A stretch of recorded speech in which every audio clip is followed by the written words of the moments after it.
The year is coming to a close. The seasons are about to shift. Humanity has made it for another year.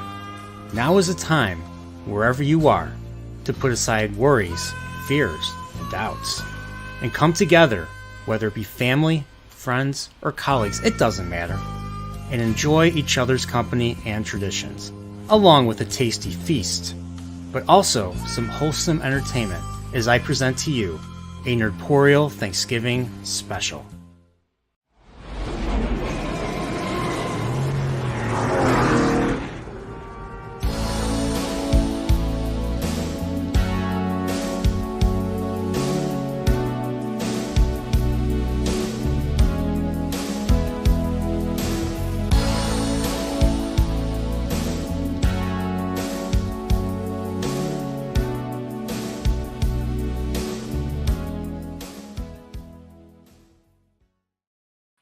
What's going on, guys? How y'all doing tonight?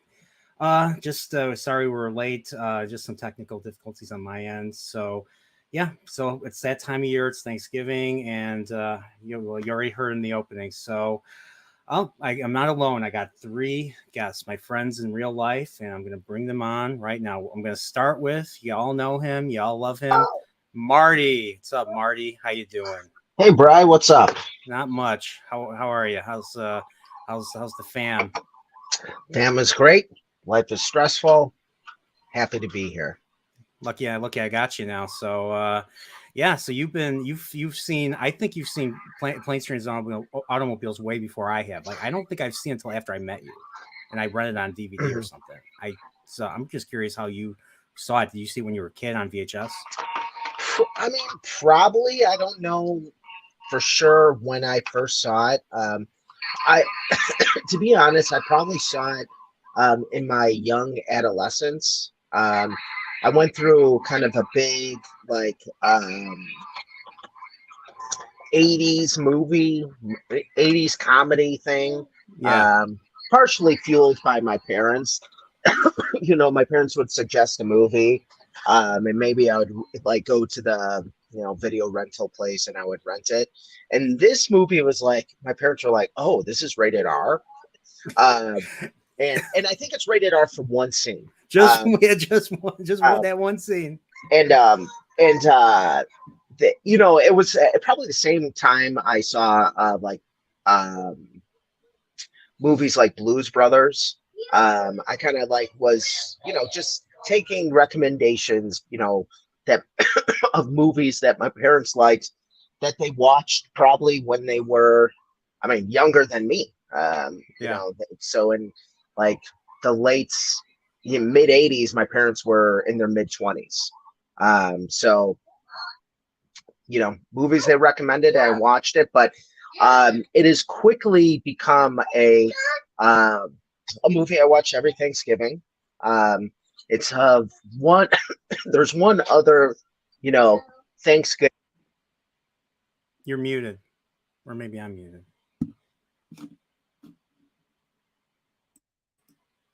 Say something.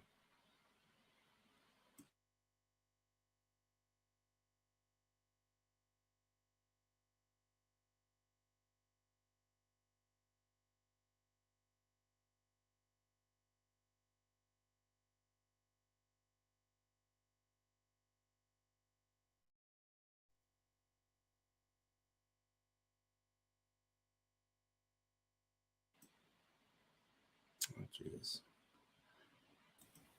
Hey, Gary, say something. Can you hear me? Yeah, I can hear you. Marty, say something. You're muted, or there's something wrong with your audio. Yeah, because I can't hear you, Marty. Okay. I couldn't hear him. All right, so Marty got cut off. So here's Gary. What's up, Gary? How you doing? Hey, what's going on? I'm good. I'm good. I was listening to Marty when he was talking about the movie right now and how he first saw it. I first saw it as a kid on VHS. My grandparents rented it. They didn't care about ratings, so they rented it, and that's how I first watched it. I first watched it on VHS when I was a kid. Wow. Yeah, I mean, I've seen the movie around. I've seen the VHS, VHSs on the shelf. I never saw it until we finally got to it, or until I finally decided to go see it because it was recommended. And I think somebody knows you here. What's up, Michael Yu? How you doing? Welcome. Oh, there he is. He's my buddy from work. All right, there you go. What's up, Michael? How you doing? What's going on, brother? All right, but that's cool. Thanks for sharing that. And I'm going to bring in the other Bryan, the bad Bryan, but this time he identifies as a high-strung exec. What's up? Hey, how's it going? How you doing? So are you gonna try and get to your family before Thanksgiving now? Oh, I'm done with traveling on the holidays. All right. How did you first see the movie? I saw it probably when I was about like 13 or 14, mid 90s, through my stepbrother. Honestly, I didn't really like it then, and I probably didn't like it until I was in my like late 20s or early 30s, and I feel like I didn't really get it until I had been through some of those like travel situations. Like once you experience like the pure rage, like that's when you kind of like understand the movie a little better. Yeah. Yeah. All right. So I'm gonna unmute you, Marty. I know you have your kids in the background, so give you a chance to finish your sentence. No, what I was going to say. Do you hear me now? Yeah, I can hear you. Yeah, what I was going to say is that it's a movie I've associated with Thanksgiving, and the only other Thanksgiving movie I can think of is Son-in-Law with Pauly Shore. But it has become it's become kind of like a must-watch around the Thanksgiving season, if you will. And that's a more interesting thing about Thanksgiving altogether, that there's not a lot of specials and things like that, because it's not a very commercialized holiday. So that's kind of a good thing, I guess. Yeah. But I think we lost you again. Yeah, we lost you again. Yeah, we can't hear you. He makes a good point about it not being commercialized. Yeah, I agree. Like, it's really not. If you really pay attention, like right after Halloween, you have people putting up Christmas stuff immediately. Yeah, and then you hear Mariah Carey Christmas music, and then you cringe and everything. And I is really not a thing anymore. Yeah, Vince Guaraldi is. Let me see. Can't unmute your guests because they chose to mute themselves. Okay. All right. Sorry. Yeah, Charlie brought Thanksgiving. I mean, that's a special, but yeah. Thanksgiving, I always make this joke. We've all said it. Like, name a better Thanksgiving movie than this. Even though this is technically a road picture. This is a road picture based off of the old, Bing Crosby, Bob Hope road pictures. Just two guys together. Mm-hmm. It's like they're a married couple. There's a lot of slapstick involved, a lot of craziness. That's basically what this movie is. So this is like a love letter to that era. And like, I swear, when Steve Martin was doing this, when they're being sandwiched in by those two trucks, I swear that was like a Curly type of moment. He's like, oh, like that, he's pointing at the thing, and then like, and I love that editing right there. Like they showed like Tales from the Crypt. They're like zombies, they're like skeletons, and then what's his name? He thinks Del's the devil. So bring Marty awesome. Back in. Yep. So do you hear me now? You can hear you now. Yeah. I honestly don't know what's happening. My microphone's not disconnecting, so I don't know why it's kicking me out. But what I Oh no. Oh no. Oh man. Oh man. Yeah, we can't hear you, dude. He said it's like the same problem I was having with my camera, he's having with his mic. Yeah. Yes. Yeah. Sorry about that. Yeah. Yeah, but this movie is like I probably watch this as religiously as I watch A Christmas Story around Christmas now. Yeah, which is yeah, awesome. that's That's right. great. I agree. Yeah. I agree with that. By the way, yeah, I know I'm gonna be doing a watch party for Christmas Story with a couple other content creators. You guys are welcome to join us if you want to. All right. Yeah. Oh, awesome! I love Christmas Story. All right, Marty. Is everything okay? So I think it's my next. Yeah. Yeah, it might be his network. It's very Yeah. possible. Yeah, we lost you. We lost you again.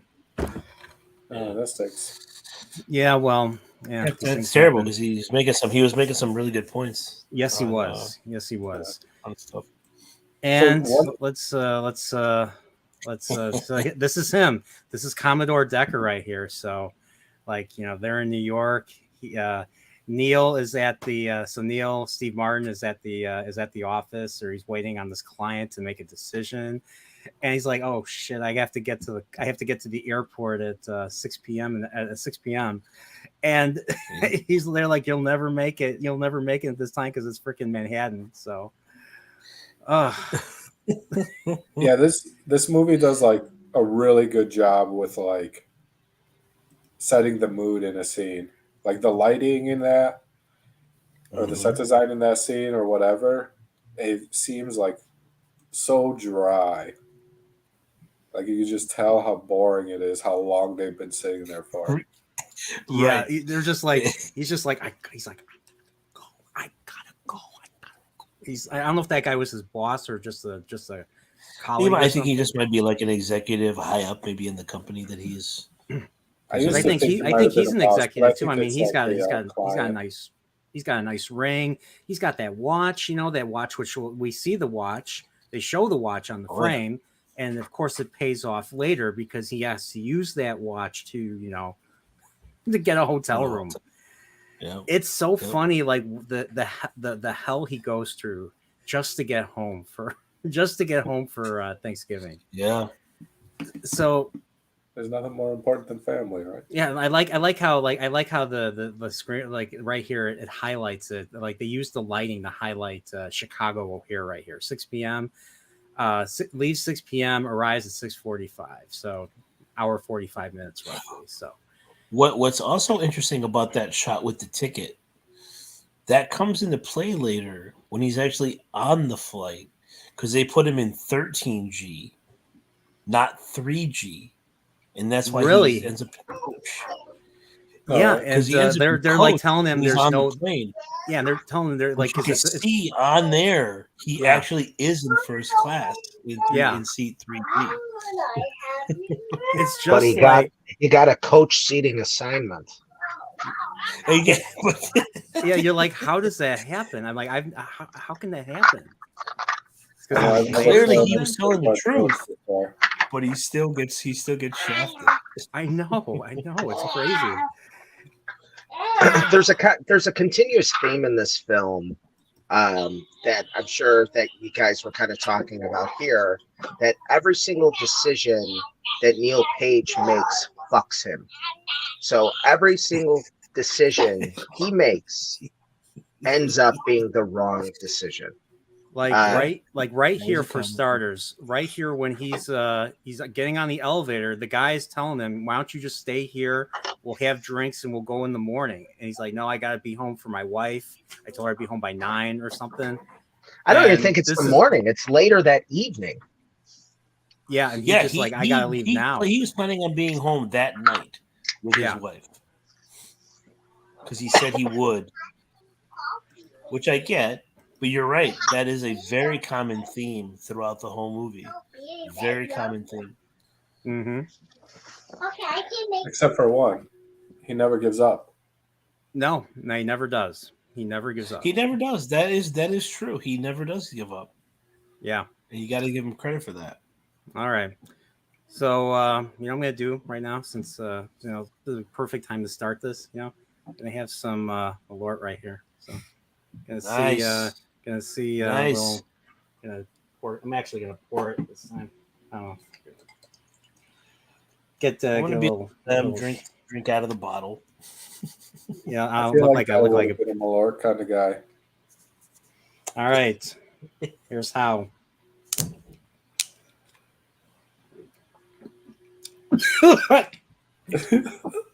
Oh, Don't throw I up. forgot how bad this was.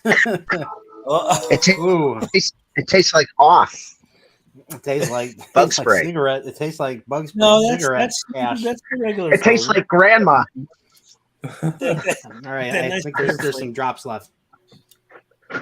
But I guess as you're drinking, my final thought was going to be that you know, there's not a lot of Thanksgiving movies out there, but this is one that I've always watched. And like Bryan was saying that he didn't like it when he was younger. It's a movie. It's a John Hughes movie that honestly, I now where I'm at in my life, it's my favorite John Hughes movie. I like it more than Home Alone, which I loved. I still love, but I think that this is my favorite John Hughes movie because some of That's the so themes in it relatable, are man. very, yeah, exactly. It's very relatable for me, and you know, I also have different kind of views and takes of the film where I'm at now in my life that I wouldn't really Yeah. appreciate when I was in Mhm. 8th grade. I can appreciate that. Absolutely right. Yeah, It hits on more levels now as I watch it now. It hits me on more levels where I guess maybe I relate to it more than when I was a Yeah. kid. When I was a kid, I just thought it was funny. All the mishaps and all the stuff that Mhm. happens to him. I just thought it was more comedic. But now I really understand it on a different, deeper level where I enjoy the movie more now than I did as a kid. Oh, I got a $2 super chat from Punkwall. He says that face was worth it. Here's some reimbursement. Thanks, Punkwall. Yeah, that's Chicago. That's Chicago alcohol for you. So. Oh yeah. But yeah, right here he's like you'll never make the 6, and then of course then it cuts to traffic right here. So, but yeah, he's just Steve Martin. This movie is like he's just a guy that just wants to get home. He has just one focus, and he just wants to get home to his family. His family are like number one in his life, and he's willing to do he's willing to do whatever it takes to get there. And every it's like you said, Marty, every decision he makes screws him. But then but that's also because Dell comes into his life and becomes like the annoying. He ends up being the inconvenience for him. So, and what's even funnier is he realizes it and all. So, but yeah, so so we get to the traffic right here, and here we have Kevin Bacon. So one thing I liked about this movie, or think is funny, I was surprised when I first saw this, was that Kevin Bacon was in this part of the movie right here, and it's just a small little cameo, and I like how him and Steve Martin eye each other like this. I love this shot right here. They're looking, they're like, are we doing this? We're doing this. We're eyeing the same cabin. So they start running like this. So, and I love the music that they play for this. Bum bum bum bum bum bum bum bum. Oh, the soundtrack of the film itself is great. Just the soundtrack of this film overall is so nostalgic. It's fantastic. Oh yeah. Like I've not seen this as a kid, but like just even though I haven't seen this movie as a kid, watching this movie just makes me think of other movies I saw as a kid, and maybe it's the music, the synthesizers, just and of course the level of writing, the wholesomeness of the writing just makes it very nostalgic for me. How about you, Marty? So, it's kind of funny that you say that, like this tying into an early memory, because I grew up not in Chicago proper like you, Bryan's, and maybe you too, Gary. I'm not sure. I grew up I was born in New York. Okay. So I'm from the near southwest suburbs, but my dad, he worked in Chicago, and he would actually go on business trips to New York pretty frequently when I was a kid. So that kind of tied into that. But this movie, like these city shots, remind me a lot of, especially during the holidays, of like Christmas Vacation and kind of movies like that in the mid '80s to late '80s, if you consider Christmas Vacation. But I think that the it definitely. We lost you again. We're all having technical difficulty. Yeah, we lost you again, Marty. So just hold that thought, and we'll get back to that. So, which I can appreciate what he was saying, because Yeah. that makes sense. I mean, I was born in New York, so the cabs and stuff like that are very common to me. Because at this time in my life, when this movie came out, I was still in New York at that time. yeah, this was, I believe, 87. This movie came out in 87. 87. Yeah, So, in 87, I was still in New York in 87. Okay. Yeah, and you guys didn't move to Chicago until like what, 90 or something? Yeah. Okay, roughly. Okay. Roughly, yeah. So I'm sure this is your old neighborhood. So all right of that here, looks Manhattan very and all that. familiar to me. So yeah, so it looks very familiar to me, what I remember as a kid, with the way everything looks. Like that cab, Mm-hmm. that is nostalgic to me. Looks like it's just you. How it was. Looks like it's just you and me here. Everybody else is having technical. Now, even this shot right here, you see Kevin Bacon with the salute. Oh, that's great. he must have had a blast shooting this movie, or he must have had a blast doing this. Like just that one scene and everything. It looked like he was having a blast. So I mean, if I was in New York and I was available, heck yeah, I'd do this. Sounds awesome. Heck yeah, man. I mean, think about it. He's smart for doing it, because this movie is a classic. Yes. And again, there's so many different themes in the movie itself. Yes, it's funny. Yes, there's a lot of misfortune, but there's also a lot of growth of character. Neil grows as a character in the film. Neil grows as a character. He does, because he goes from this. He starts off very like, what would be a good word? Curmudgeon type. Yeah, type of personality, where he's just annoyed. Yeah. He's just annoyed by the people around him. He's an executive. He's upper middle. He's like upper middle class, and so he's around the riffraff, and he's disgusted. And then he meets. I mean, well, we get right here. You know who trips him? Well, we see that. I think we'll see if I get a shot of that suitcase. All right, right here, perfect. There it is. Del O. Griffith. I love that thing. I love that case. That trunk has right there. It has his name. It has a whole bunch of stickers everywhere he's been to.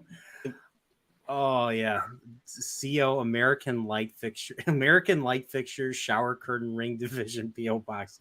Yeah, he has his own business, and yeah, what's really stinky about this is that we find this out at the final part of the movie, is that he has nowhere to live. Like his wife's been gone for years and everything, and that's where really, which I appreciate the way the film builds to that, because you really, there's only very small clues to that allude to that that particular thing, that his wife is like that. There's only a few times in the movie that they really say something like that, when he's looking at her picture, or when he obviously says, I haven't been home in years, when he's talking to him. He just said that because they're having an honest conversation. That was the key. That was the part that really made Steve Martin go back at the end. Like he's thinking about his family. Pieced it all together.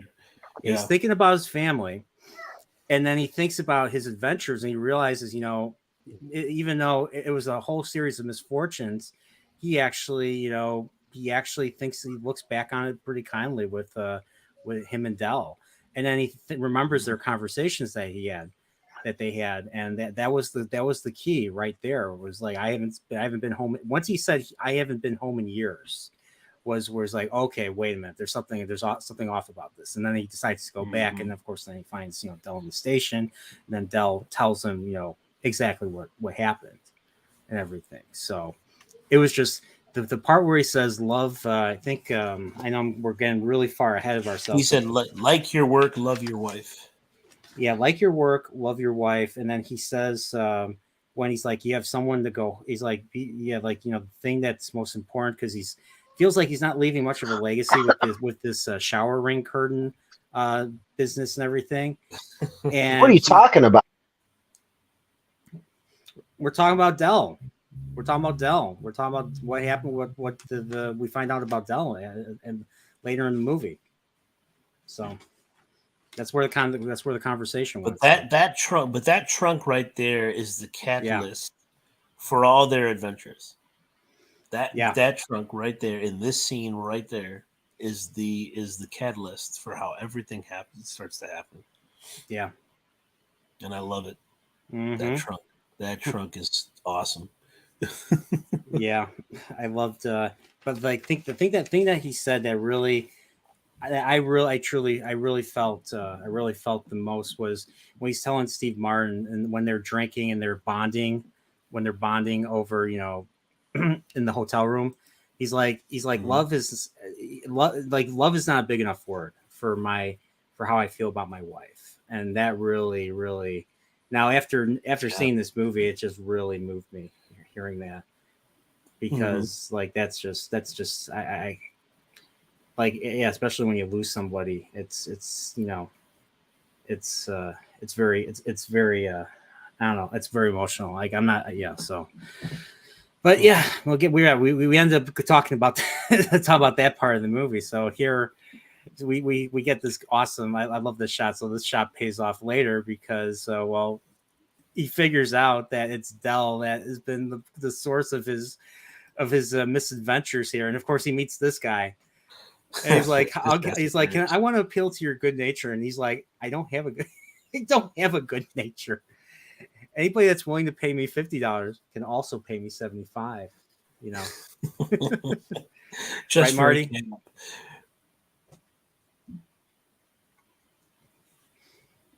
Can't hear you, dude. Can't hear you, dude. Yeah, I don't think your audio is still unfortunately having issues.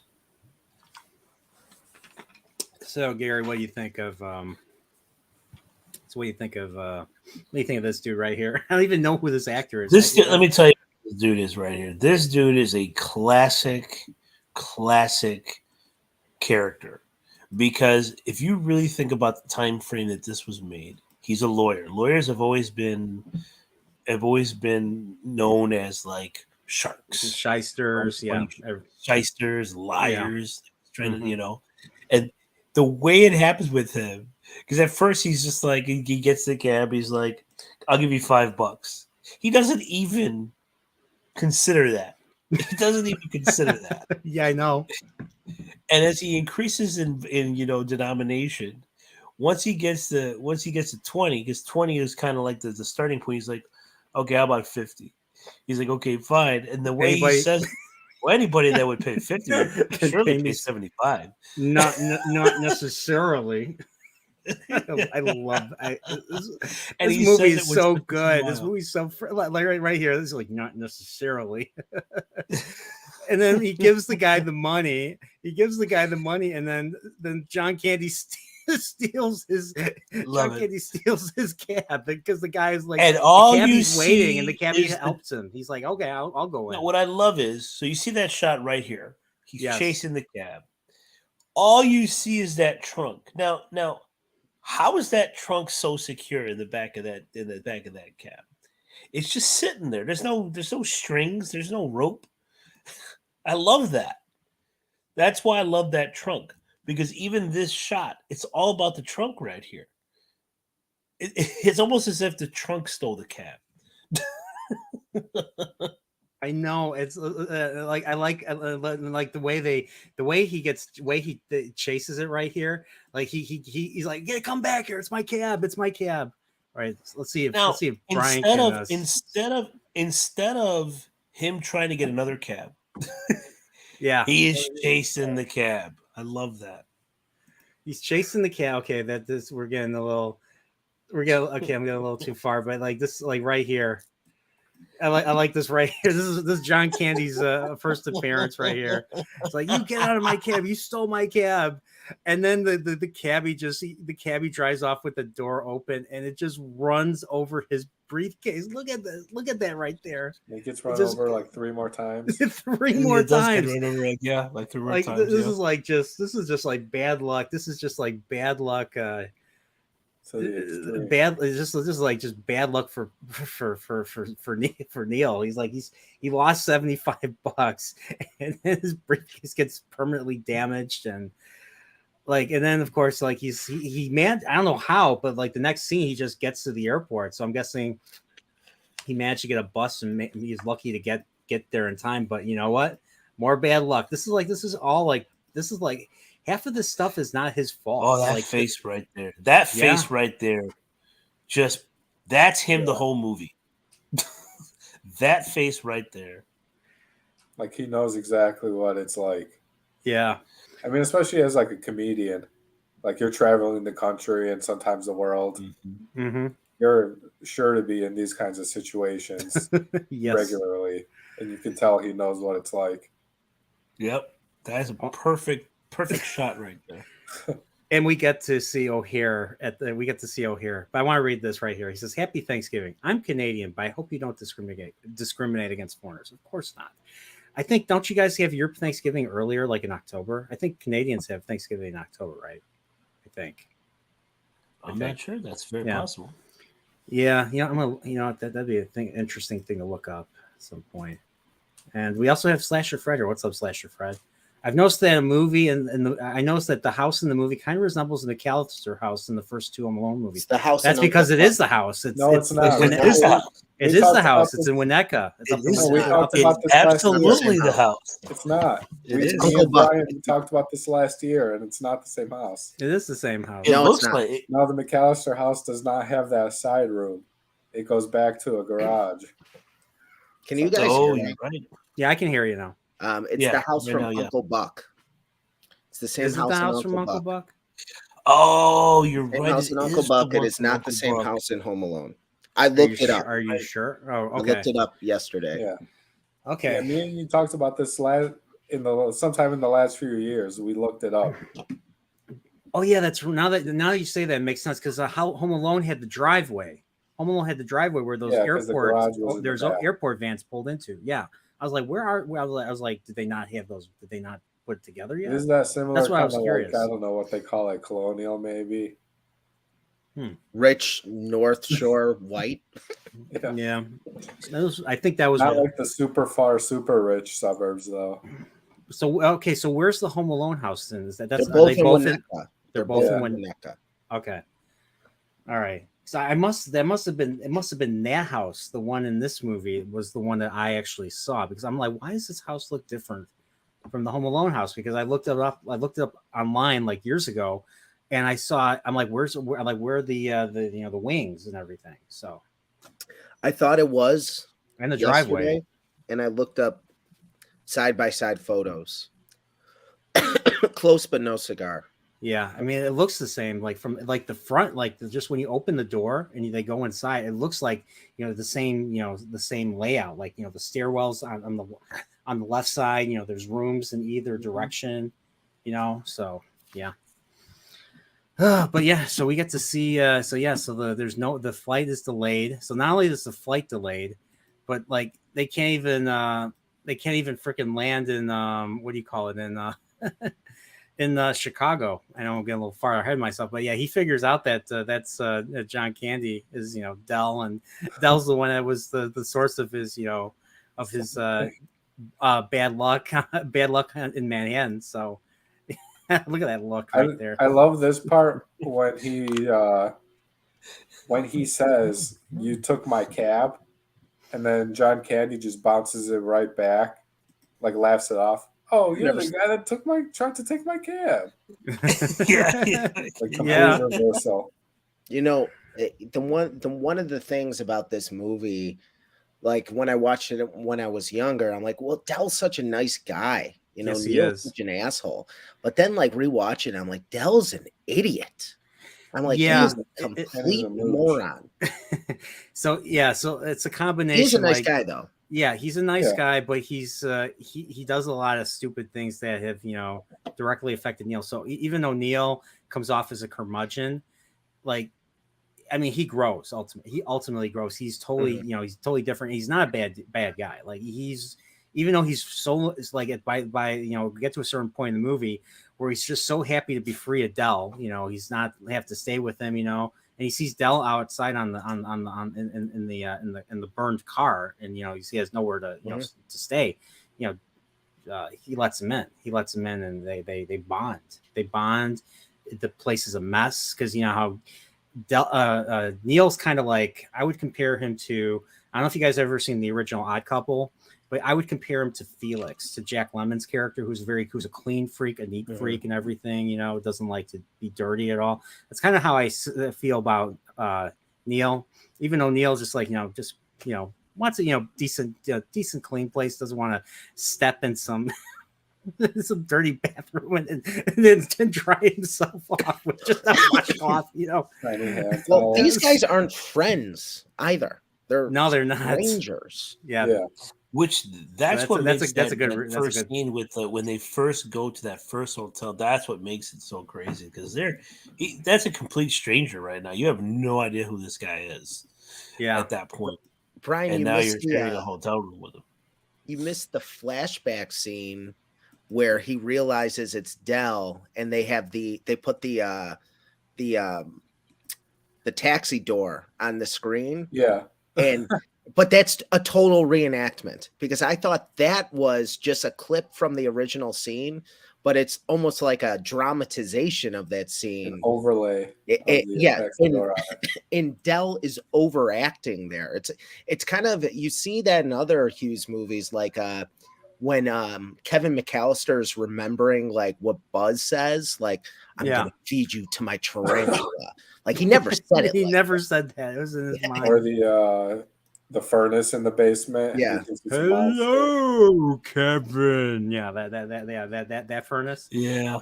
Well, I actually he encountered the furnace talked to him twice. The second time you could hear it more clearly. You could hear "Hello, Kevin," and then the first time I think it was just growling at him.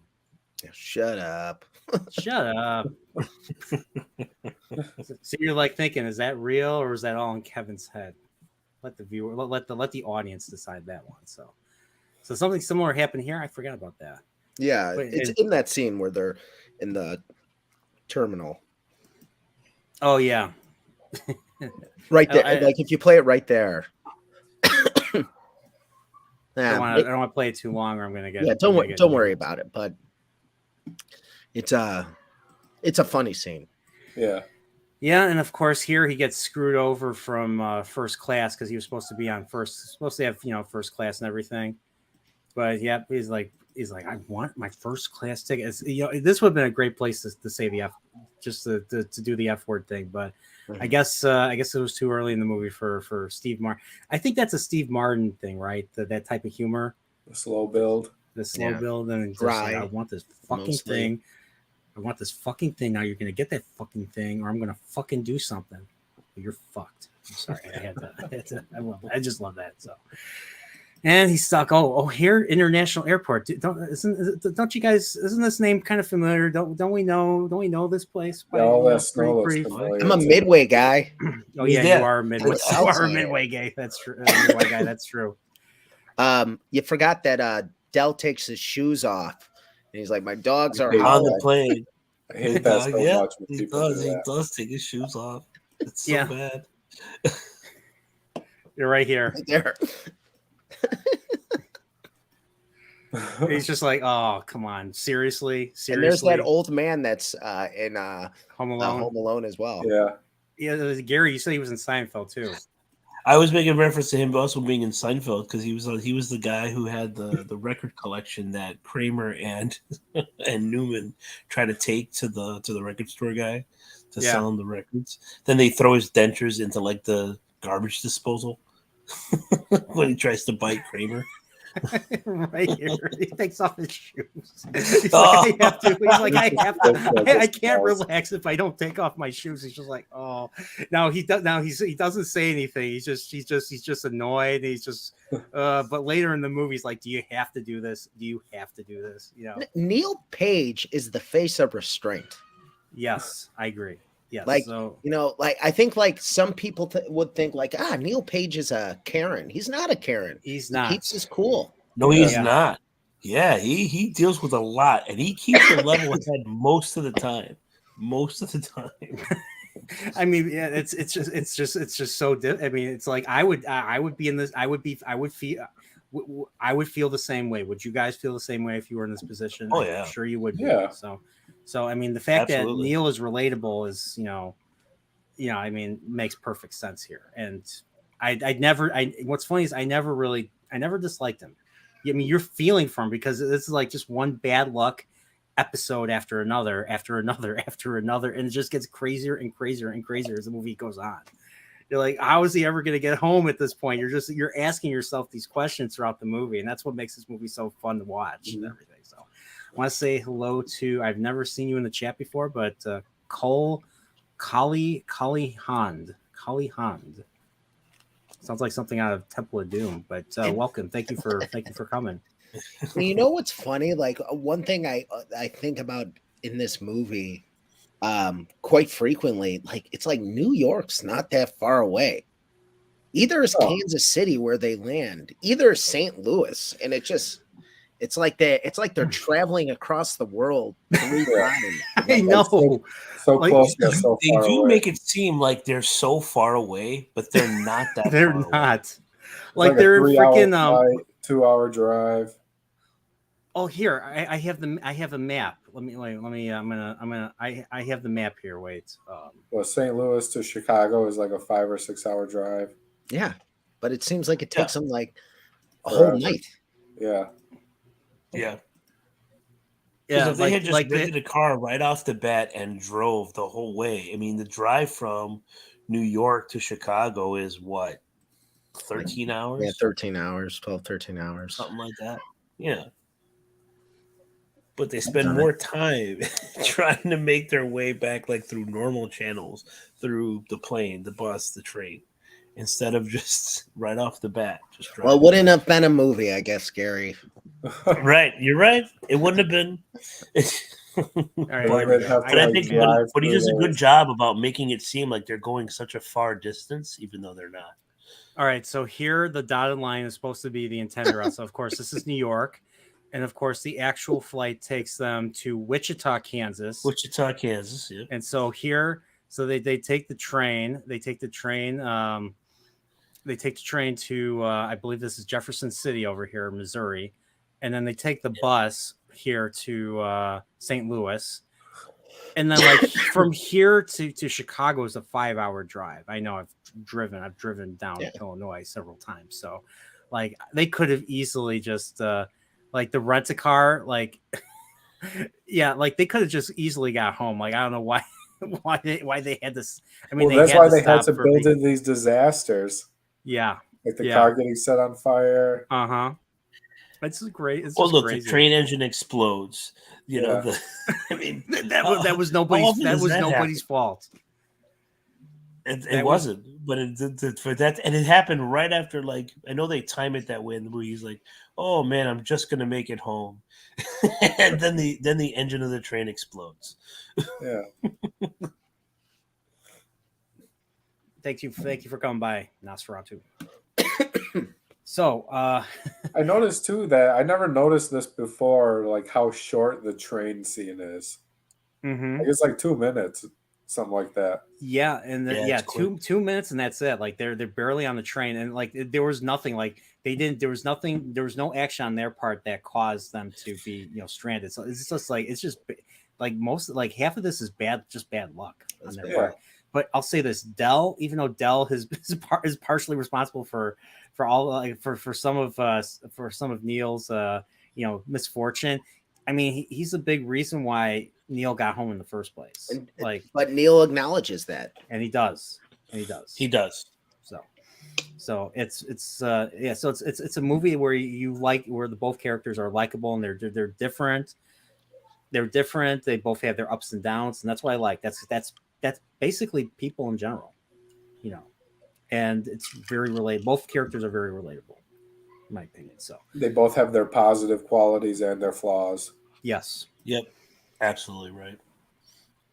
So I'm gonna go back. All right. So I'm back to this now. So my dogs are killing me. And of course they're both sleeping. They're the old man and him are both sleeping. That one time happened to me on the L.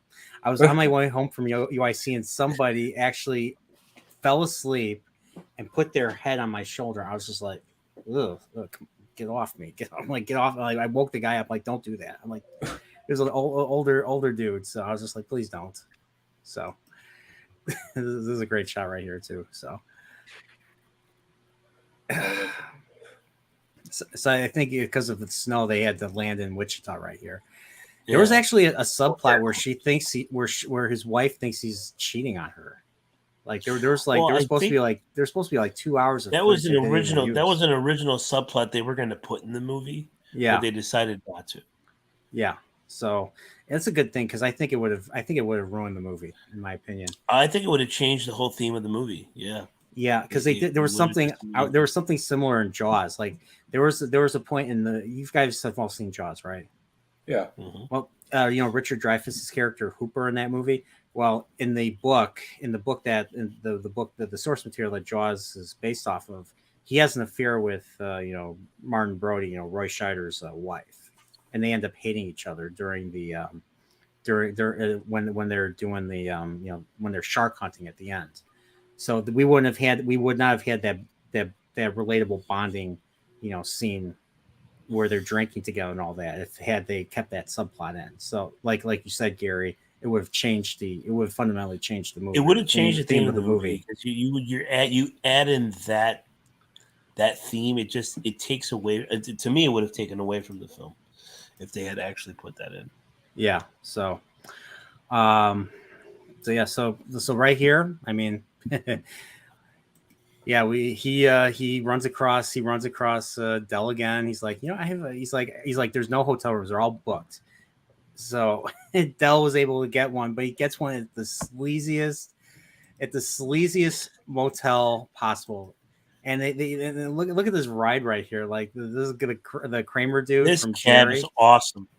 Like look at all this. You got Garfield right here. You have Rolling Stones, the tongue, the lips and the tongue. I don't know. That taxi cab is so awesome. That taxi cab has hydraulics. It has hydraulics. So like lights. Look at this right there. I mean, look at that. That's awesome. What's this called? Doobie. Awesome. What's this called? Doobie's Taxiola. Texicana, I think.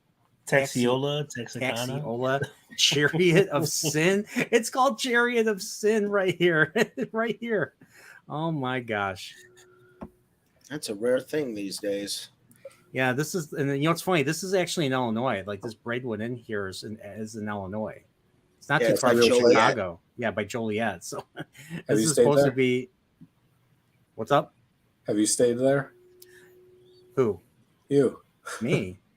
I'm the good one. I'm the good Bryan. Have you stayed there? No comment. No comment. Of course. I love this. I love this look right here. It's just like, really. And I forget. Like, don't they switch credit cards here? They accidentally swap credit cards. This is where the credit cards get switched. Neil grabs the wrong credit card. Yeah, mm-hmm. He does. And Neil doesn't. And Neil obviously doesn't know. So he just puts it back in. He's just like, I want to sleep. And yeah, it gets. I like this look right. I like this look right here. They're like, okay, there's a single bed, and we're staying in the same room together. And we get, of course, this great scene right here with the. Let me see if I get that right here. He runs out of the water, and then it comes back on boiling hot. And boiling hot, yeah. Yeah. Oh my god. And then Dell used like every towel. Oh, Like you think he would leave him one towel? No, he used like every towel. And look at it's all wet. It's all wet that. on the floor too. I mean, Me and wow. Nerdporeal have stayed at many of crummy, slummy motels and hotels in our history, and I'm not saying that you did this, Brian, or that I did this, but people we were staying with definitely have done that to us. Yeah, I remember. Yeah, I totally can relate to this right here. So, oh, and of course, John Candy is snoring. Now that's something I did do, Marty, to your detriment, unfortunately. Yeah. So I need to clear my the fact that you had to throw shit on my bed to wake me up. I forget they start. I think they start arguing because he's annoyed. Or something. This is when the first time that Neil really starts to snap. You know how he was kind of building up. He was angry, but it was staying inside. This is when he really like first kind of snaps, and it's hilarious when he does. Mm-hmm. And he's so mean to Del in the scene, but you understand why he feels that way. Yeah, like you do understand where he's coming from. I wonder if it was ad-libbed or if it was really close to the script. Well, let me ask you guys this. If you so a guy says he got you a hotel room, or he can get you a hotel room. At what point would you say, this part of your life, would you say no, thank you? Would you say no, thank you? I'm staying at the airport. Would you say once you find it's only one room, would you say no, thank you? Because again, this guy's a stranger, and his wife, he tells his wife, I'm staying in a hotel room with a guy I met on the airplane. And she's like, Neil, what is going on? That's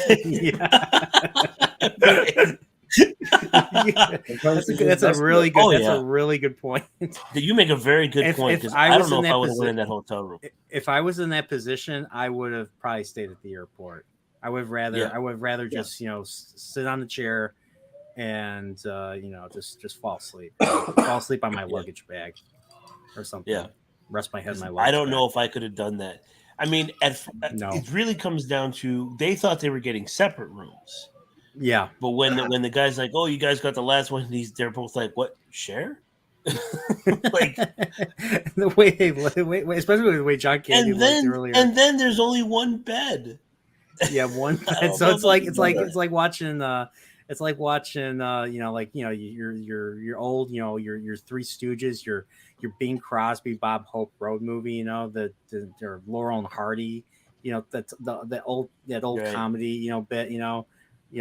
Two guys. Just like acting like husband and wife and everything. Oh, wow, this is a great shot right here. And that's when he starts doing angry Neil right here. My favorite part of this entire scene is when he's like, "You're like a chatty Cathy doll. Only you pull the strings." Like he's pulling the strings from his chest. Yeah, I know. And then of course Del calls him ungrateful and intolerant. Right. Chatty Cathy insults his story. Your stories have no point. You have to get to the point.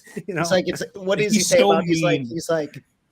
I could sit through an insurance seminar for 4 hours and people say, how can you take it? Well, I can take it because I've been through Del Griffith. Like, oh my God. That's awesome. So bad. And then he's like, and they would understand. Yeah, that's when he gets mean. Yeah. Yeah. He definitely gets mean. Yeah. I don't really think he's being ungrateful either. I mean, at this point, he's paying for everything. Yeah, he's paying for everything.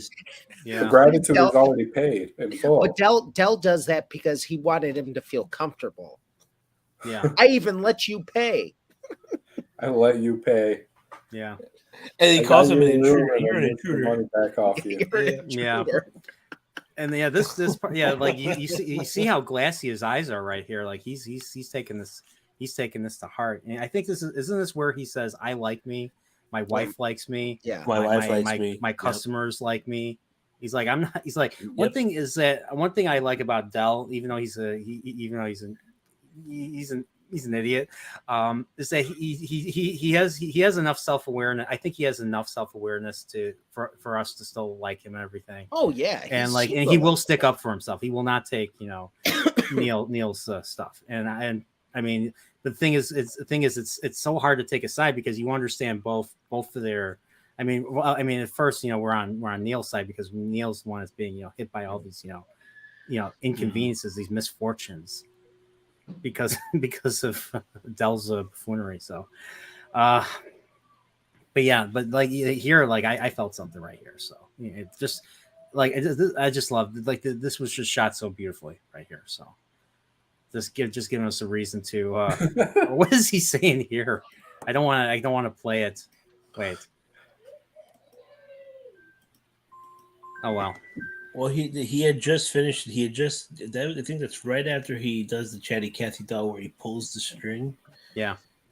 I think that was like the last part of it. Was okay. That. Okay, that was the last part of it. And here we have so this is a picture and of his that's wife right here. Well, when this is the scene before when Steve Martin or Neil, he's in the bed, like he's taking the shower. Yeah. He takes that picture out and he looks at it. And he really looks like he stares at it for a little bit. It sits on the bed. Then he puts it there. Then he puts the quarter into the machine that makes the bed shake. Yeah, and that's what makes the beer. That's what makes the beer explode. That's right. That's right. And then they get robbed. They get robbed right here. They get robbed. They get robbed. So they have no like it's like how can this get any worse right here? So. You're also smelling the pig farm across the street.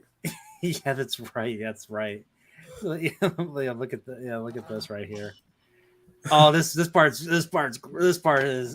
epic right here. Oh my god. He's like, why are you kissing? Part. He's like, Dell, why are you kissing my ear? He's like, Neil, why are you holding my hand? Dell, where's your other hand? It's in between two pillows. Those aren't pillows. I was just watching this with my daughter, and we were watching this scene, and she asks me, like, then what are the pillows?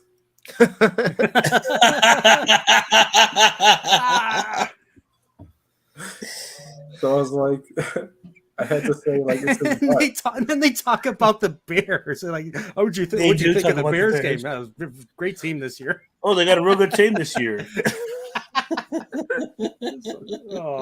I'm gonna have some drink right now. I'm gonna have some peanut butter whiskey. Wish me luck. Oh my god, this is terrible. Not a peanut butter guy, Brian, or not a whiskey guy? I'm a whiskey guy. Peanut butter whiskey. Oh my gosh! It's not as bad as the barbecue whiskey I had a couple days ago. Like barbecue sauce whiskey? Yeah, I tried it. I tried it. It is disgusting. Just like this is. Maybe I should have some grape juice with this. Make it a PB&J. Make it a PB&J thing. So that's why I'm not a fan of like the flavored whiskeys. Yeah, Fireball is about the only one I like. Mm-hmm. And even that's a stretch. All I needed was to vomit it all over the place once to make me not want it anymore.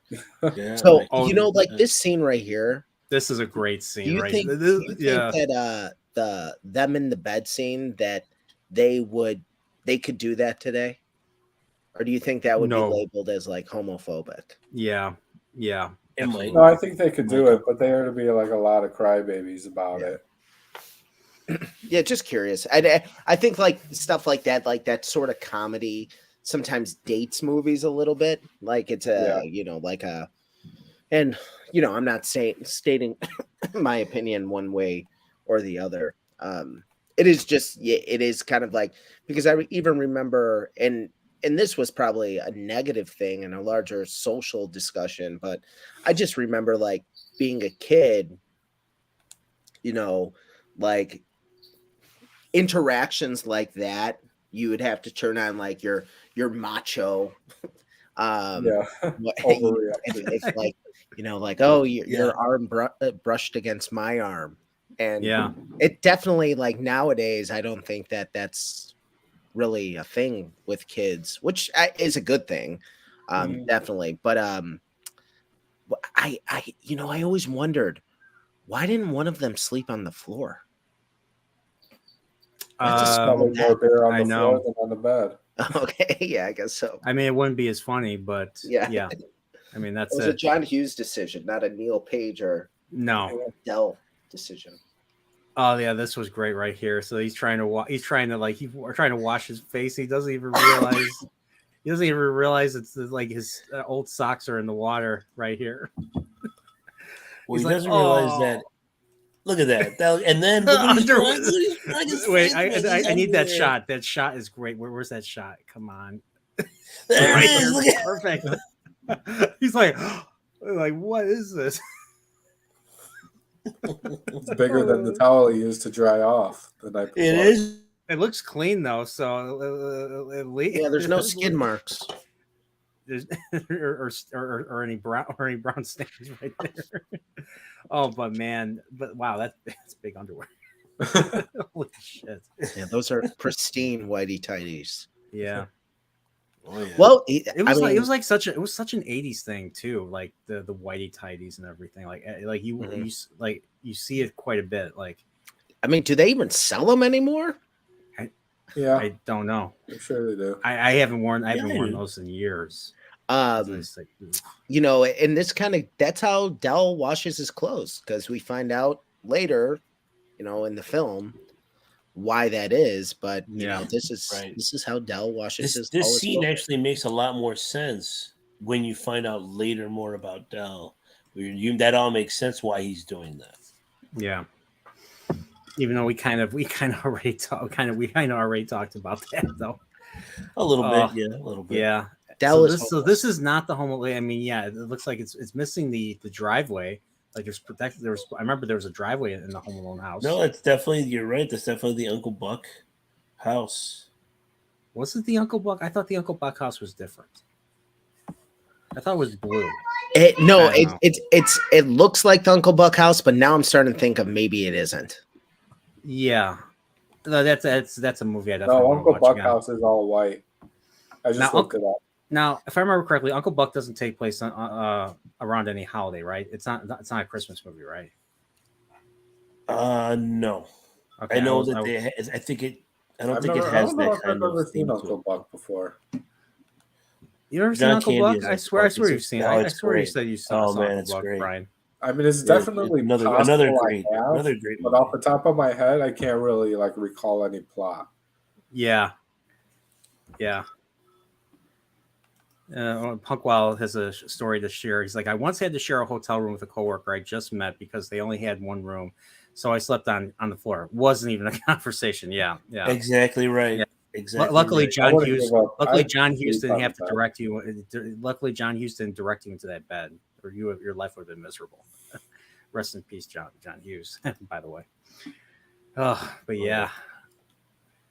Would you sleep on the floor or on the bed in that situation? Well, I try to sleep on the bed because I'm I prefer to sleep. I'd sleep on the floor. I actually wouldn't even do that. I sleep in a chair just off to the side. Mm-hmm. I'd sleep on the bed. Yeah. I want that space. I'm with you, Brian. I have the bed to myself, obviously. So, all right. So, what happens after this? So, yeah, they get to. This is where they meet. What's his name? The son of this one dude, and this guy is just so. His name's Owen. His name is Owen, and they introduce him like he's freaking Jason right here. You see his feet. And he's just like, he starts squealing, or not squealing, he starts oinking like a pig. He's like, oh, there's no trains around here, unless you're a pig. And then he starts oinking. I love the part when he's talking about his wife, like, get out here and move that trunk. And you think he's being sexist or whatever, but then as he's talking, he's like, no, she's stronger than me, so she does the hard work. He had a baby. It came out sideways. It came out sideways. And she didn't scream or nothing. It's so weird, this part right here. And they're like, oh, okay, sure. And then they're on the pickup truck, and all of a sudden the dog comes out of the hay, starts barking at them. and they're practically frozen because of that. And this is not the first time that they freeze during a ride. So, yeah, of course, That's we get the true. train. We get the train ride here. They part ways for the first time in the movie, and I guess at this point here, this conversation here makes me think, kind of makes you think that Neil really actually. This is, I think, one of the first hints that Neil actually liked the company of Dell, even though he's annoyed, but he also wants the he himself still wants the companionship. Well, and it kind of just shows that he's not some cold bastard, you know. Yeah, that too. And I think that's important to remember. Tom, to answer your question, that is Dylan Baker. In Now, the who's Dylan Baker? Owen is played by Dylan Baker. Okay, all right. But I think that this kind of shows, again, kind of Neil's, you know, he's just excited to see his kids, he'd see his family. Yeah, And he's happy. He's on the up and up. He's going to make it home. yeah, that's true too. And then, of course, yeah, he closes his eyes, and what that means, another thing went wrong. I want to say hello to Zax. What's up, Zax?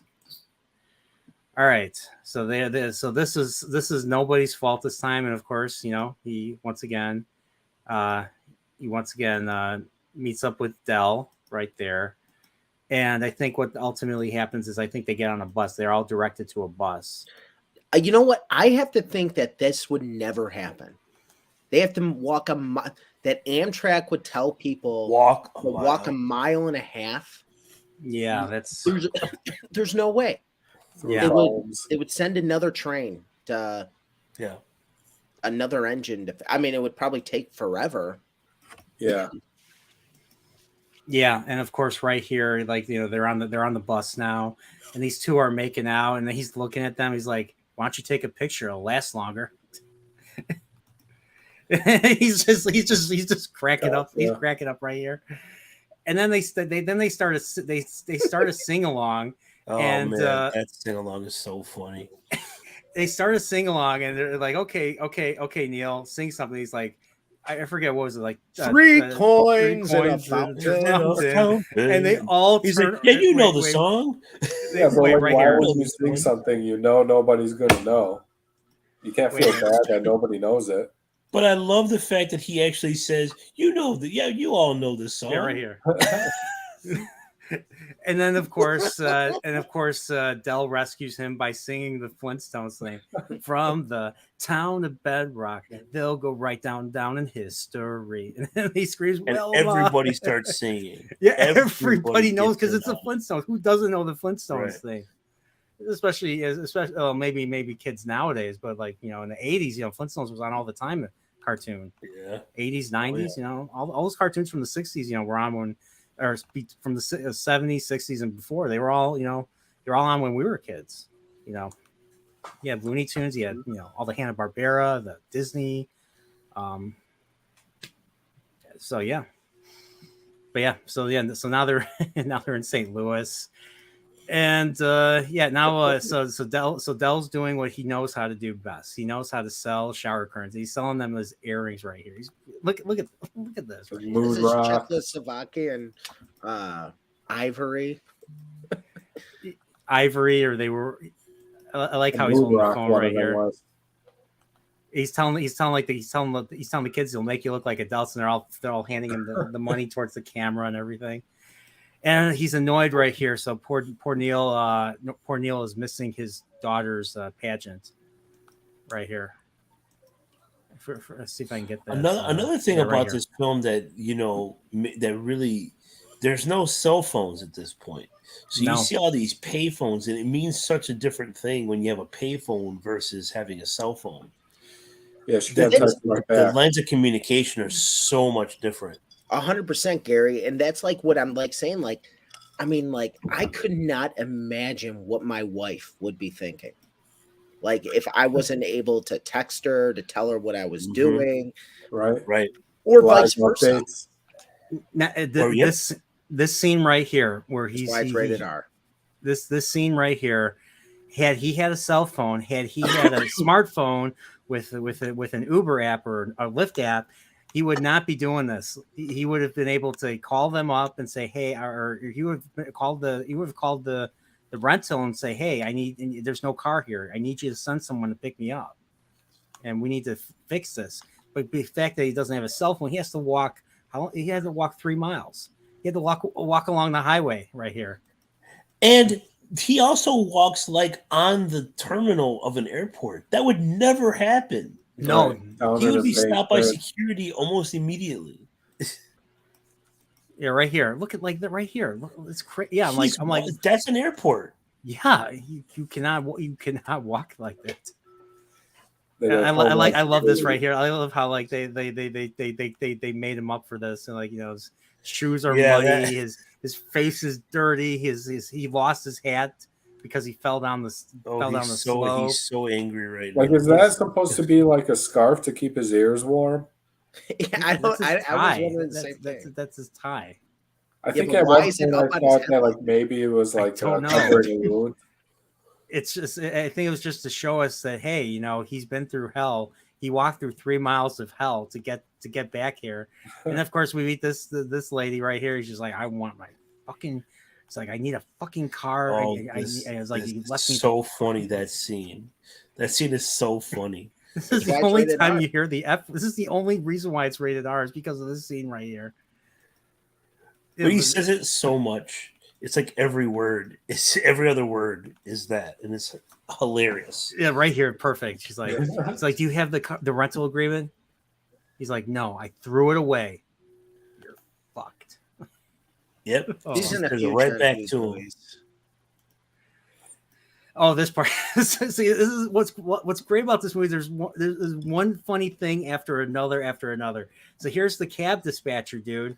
He's just like, I want to go. He's like, I want to go. He's like, where are you going? I want to go to Chicago. He's like, Chicago? Well, take a plane. And he's just, Steve Martin's still pissed off, and so he's trying to do the same shit they did to the woman to this dude, but this dude's not going to freaking take it. And well, so he punches him. He's like, if I wanted a joke, I'd pull down your pants and look at your dick or something like that. Yeah. That's why the guy gets all pissed. Yeah. And he's like, get him out of here. And then of course, John Candy's right there. And he's like, oh, I need to, okay, this is perfect right here. John Candy's like, I want you to help him up. He's like, with pleasure. My pleasure. All right, wait for it. And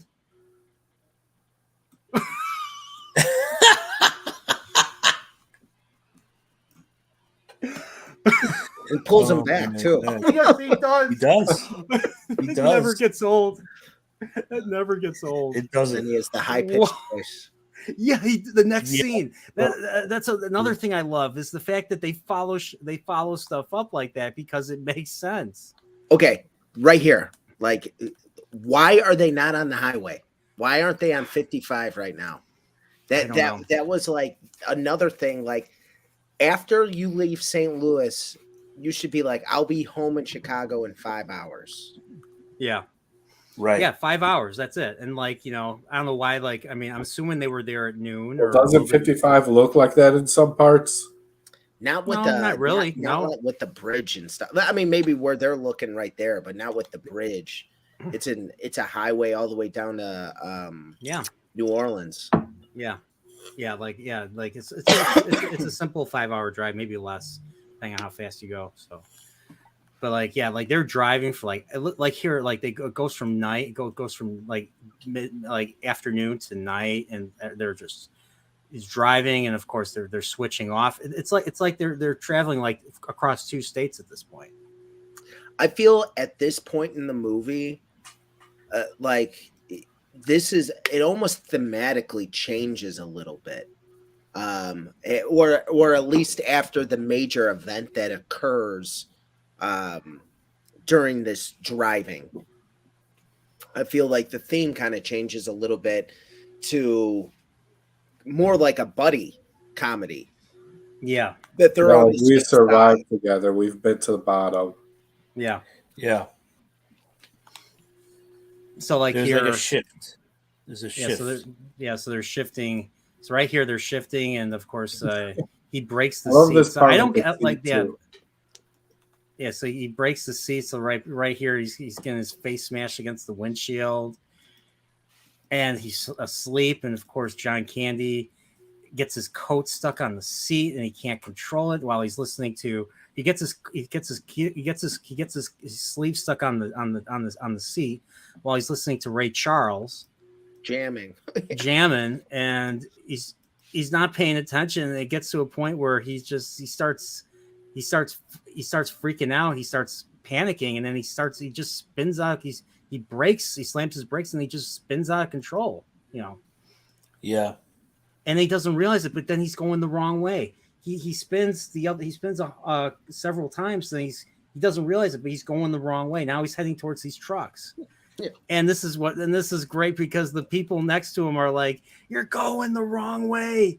You're gonna kill somebody. You're going the wrong what?" And they're he's like, acting "What?" like they're drunk. He's like, "Oh, they're drunk." I like how, but I also like how he's like, how do they know where we're going?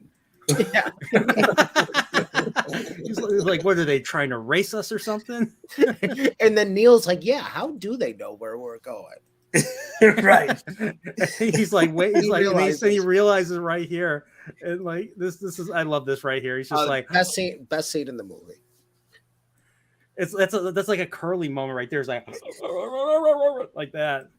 And then he turns into the devil. Yeah, that's so funny. I love this movie.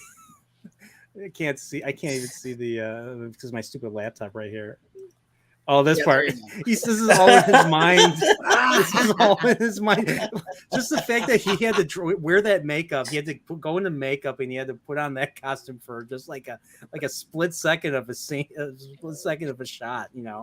That was the skeletons. Let me see if I can find that right. It's like right before it.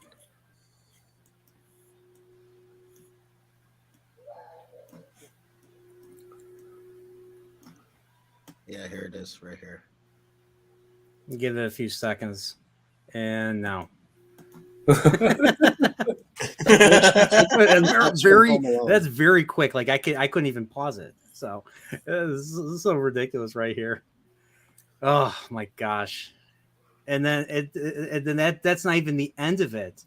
They get out, they start laughing, and then all of a sudden the car goes on fire. The car gets on fire. They're just like turning around. They're like, oh, we don't have the energy to react to this. It catches fire because of the cigarette that didn't make it out the window. Oh, yeah, that's right. Yep. And what's even worse is Neil's wallet is in the car. What's even worse is that it's under Neil's credit card. So his credit cards and his cash. Well, I think he still has his cash is still good, kind of, but his credit cards are completely burnt, so they can't use it for the hotel. Well, and that he finds out that Dell realized that they switched their credit cards at the first hotel. Yeah, and he booked that car with his credit card. That is, yeah. So that things get heated, and they end up staying at another sleazy motel, El Rancho Hotel. And there's still somehow the car is still drivable. I was like, wait a minute, how is this car still drivable? But it is. Oh, the seats, sitting on that burning hot metal. Yeah. Oh man.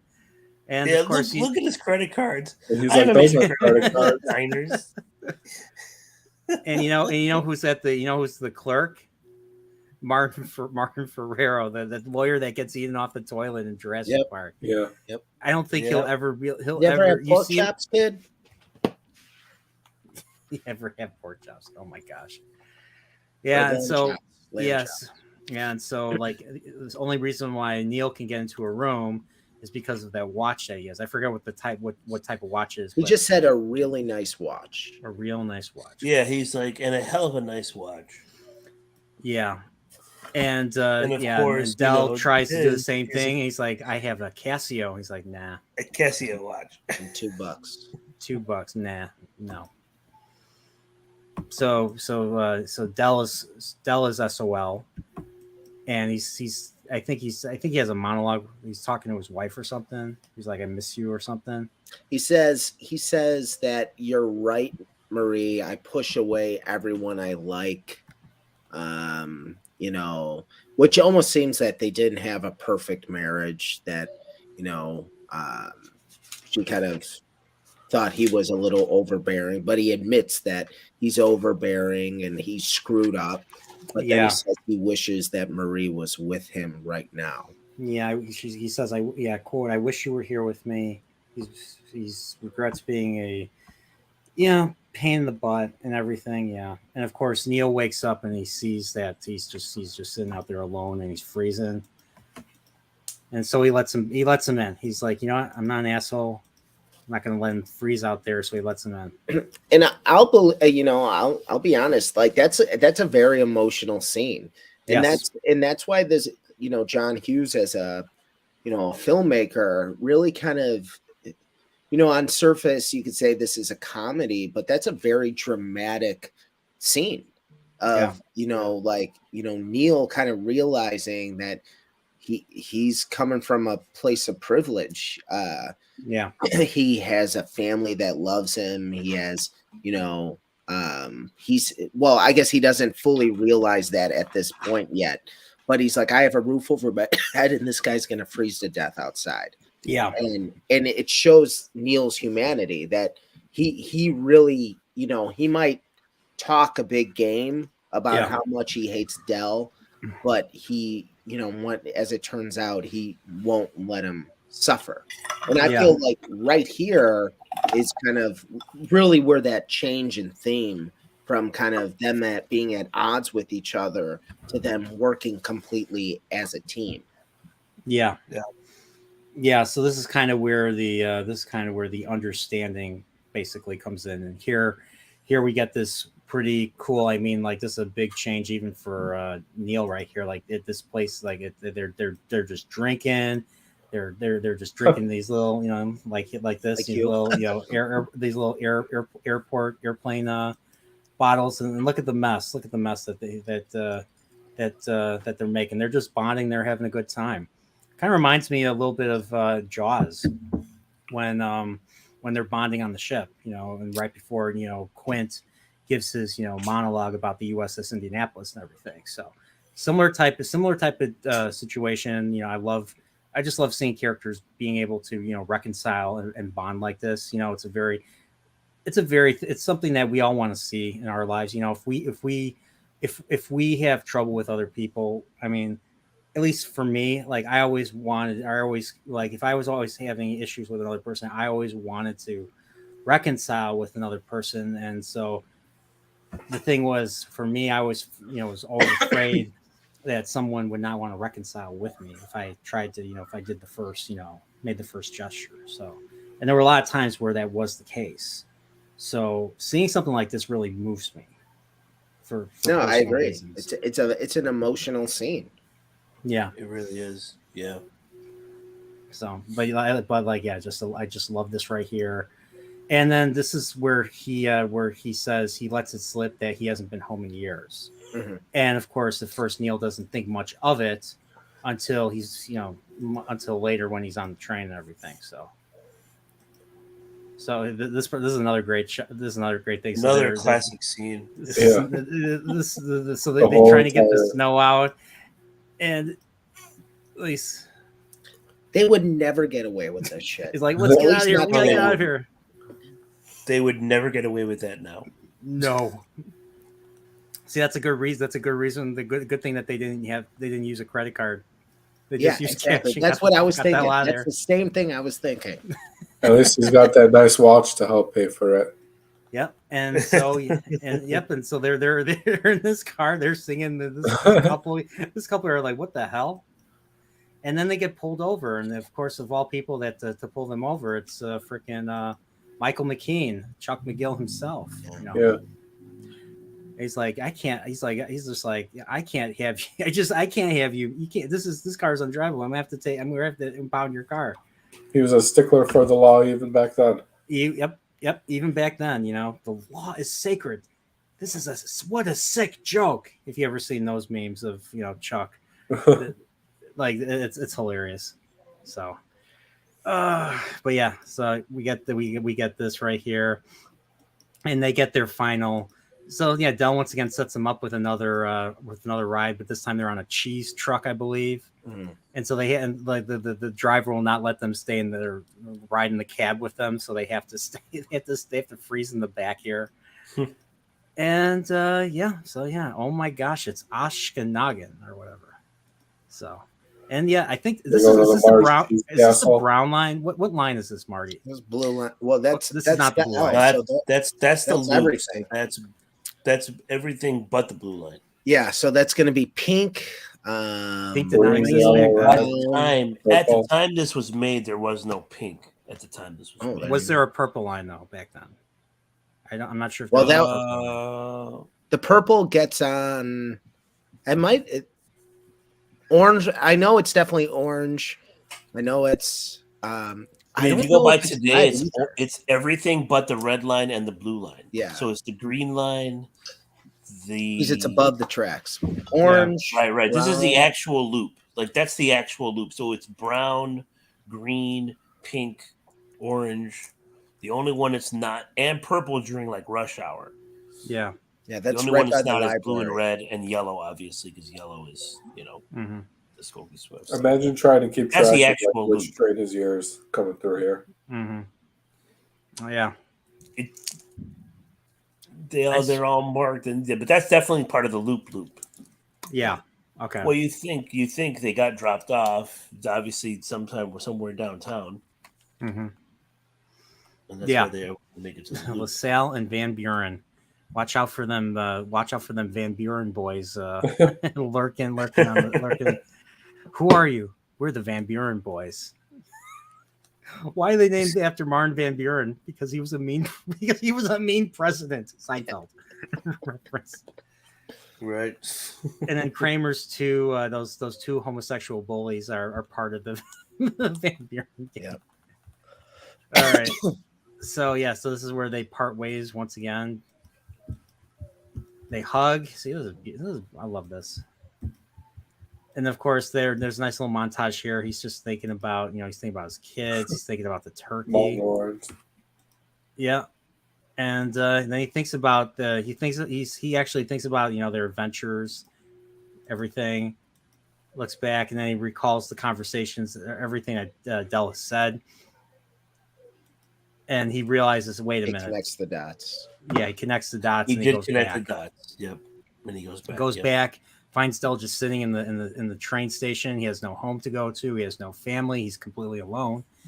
And this is where Del, and this gets me every time. He tells the audience that his wife's been dead for 8 years, and he's been pretty much just working as a salesman nonstop ever since. Bryan, I think you actually made a slight error. So you said that when they were in the hotel, that's when he says he hasn't been home in years. It was actually at the restaurant. The restaurant. And was it the restaurant? In the hotel, he says, Neil says, he's like, well, at the very least, you have a home and a wife that loves you. And then he's you see how you look at his facial expression. He's like, he's trying it's like his face right there. Yeah. He has his eyes wide open. And he's like this. He's moving his face. He's like almost crying, and he's like, love is not even a big enough word. I think, how does he put it? Love is not a big enough word to describe how I feel. And that just and what's funny is when you first see this, you don't think much of it. You just think, okay, he really loves his wife. But then when you get to this scene, and then you think about it and you realize what the true context is of what he's saying, it just, oh damn, like it just right, just turns your your heart into mush. So. Well, like I said, it's not really just a comedy movie. I totally agree. Right. That's why the 80s in particular, the type of films in the 80s are so beloved. like 80s, 90s, John Hughes, Steven Spielberg, like they had that type of quality. Like they weren't just written to be funny. They weren't just written to be, action. Like the character, there was a lot of work that went into the characters, that went into writing them and to making them relatable and likable for the And I audience. think that for us Chicagoans, there's this extra kind of tie because, he does, portray, people from this area very well, I feel. Mm-hmm. Yeah. Yeah, so we're practically, he tells them everything. And he decides, you know what? Against my better nature, let's have Thanksgiving. You're coming, come home with us. You're gonna have Thanksgiving with us. And they're carrying, I love this shot where they're carrying the suitcase together, and they get to the home. They get inside. We get to see the inside right here. And of course, that's George's boss right here. And he's wearing a hairpiece, obviously. You realize that, right? That's George's boss at the Yankees. It's not, that's Mr. Wilhelm.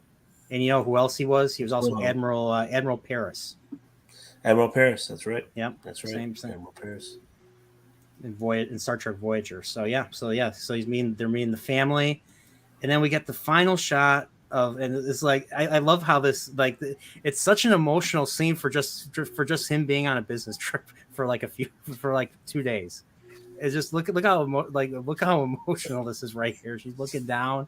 She's crying. He's looking at her. It's like they haven't seen each other in like years, and they're finally reunited and everything. Yeah, I mean, it was a business trip to New York, but somehow it turned into the Iliad and the Odyssey. Yeah, and of course she's like, "Hello, Mr." She's like, "Hello, Mr. Griffin," and he's like, right here, he's like, "Hello, Miss Page," and then of course it ends with John Candy. Of course they're embracing and John Candy's smiling, and then it closes. A twinkle in his eye. Yeah, I think the big question is, when did John Candy eventually leave their house? That would be a very good question. It's a shame they never made a sequel. Did he stay for Christmas?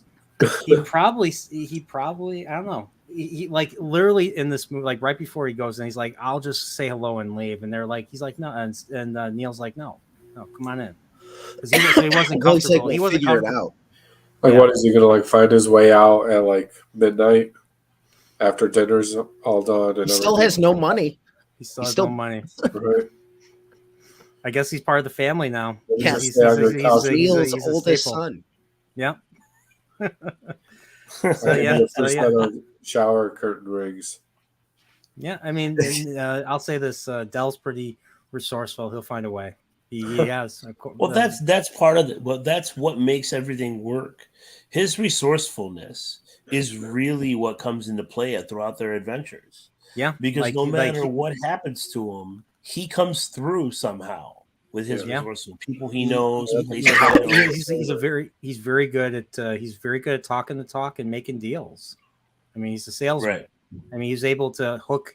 I mean, Neil would not have gone home had he not went out and found a way to hook themselves up with a ride on the truck. It wasn't the perfect ride, but it got the job done. So, but he got it right. And even with the hotel room, it may have been weird, but he knew the guy who owned the hotel. Yep, the guy did know him. Yeah, so you'd think that based on everything that we've learned in this movie that they said that he would still find a way and continue. His resourcefulness does come into play a lot throughout the movie. So, but yeah, this is a beautiful movie, and maybe it's because of the music and the fact that we know that John Candy is for several decades now is no longer with us. So seeing this and seeing that it gives that an additional depth of emotion in me.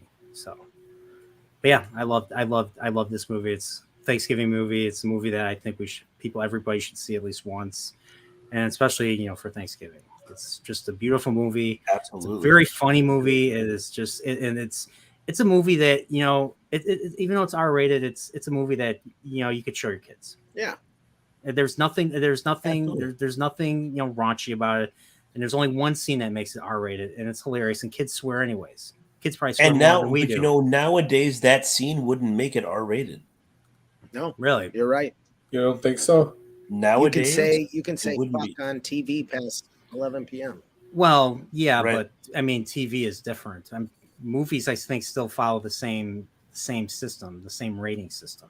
I don't know. I've seen some pretty raunchy things in a PG-13 movie that would be pretty borderline. Okay, yeah. I think they still have that same rule with the F word. You have to say, if you say the F word more than once, it's automatically an R rating. Right. I think, and that's why they made this R rating, because even though it was in one scene, he must have said the F word at least, every sentence, at least 12 times, probably more. I don't know. Oh, he said it a lot. Yeah, I always thought it was R-rated because of when they were in the bed together.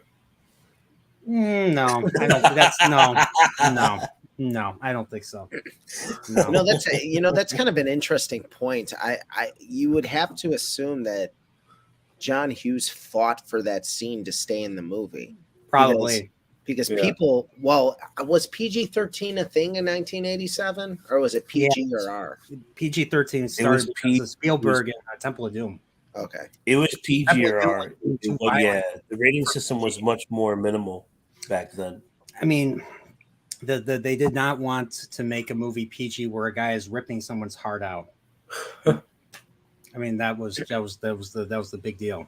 So because Spielberg had the power, he petitioned for an additional rating, so they came up with PG-13. Mm-hmm. So, but yeah, man, I love this movie. Can't wait to talk about it again next year. So probably watch it It's again a great tomorrow. movie. Oh yeah, I plan on watching it again tomorrow. yeah, I would say, it's a great movie. It's a heartfelt movie. It's definitely it's a family movie. It's not like Gary said, it's not raunchy. It's not it's wholesome. yes, And I think that it has a very kind of wholesome lesson and a wholesome story. And it's, I think one of John Candy's best roles. John Candy, I felt, was very much so a big cameo actor.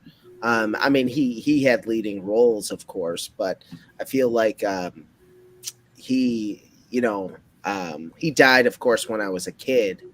yeah. But when I see movies like this, I'm like, I miss him. Even I never knew him or anything like that. I just miss him. It's a great movie. Yeah, same here. I was a kid, and I knew him. I mean, he was.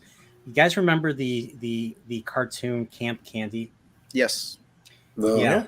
So Never that was that. I used to watch that almost every morning, and so that there was that, and then of course there was a whole bunch of movies that John Candy was in that my parents watched on cable.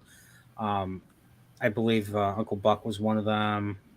I remember The Great Outdoors. I remember The Great Outdoors when I was a kid. Another great movie. Yeah. Trying to think, there was another one. I think there was another one where he was a cop or something, or he was. I think he was framed for something. Guard on Vacation. Yeah, he was that was a cameo. I think that was a cameo. He was in the Blues Brothers. He was the cop. Of course, he was in Stripes. I think Stripes is really what made him because of his role in that movie, especially the mud wrestling scene. So. Yeah, I mean, Harold Ramis made him. I think Harold Ramis, another made him John a Hughes, star. Harold Ramis. Yeah, fucking. I didn't realize how many movies Harold Ramis directed. Like, I never realized he directed Caddyshack and he directed what else did he direct? And Vacation. He directed National Lampoon's Vacation. I never knew that. Written by John Hughes, directed by Harold Ramis. Yeah, I never knew that. I never knew that. So. Yeah, so it's very interesting, and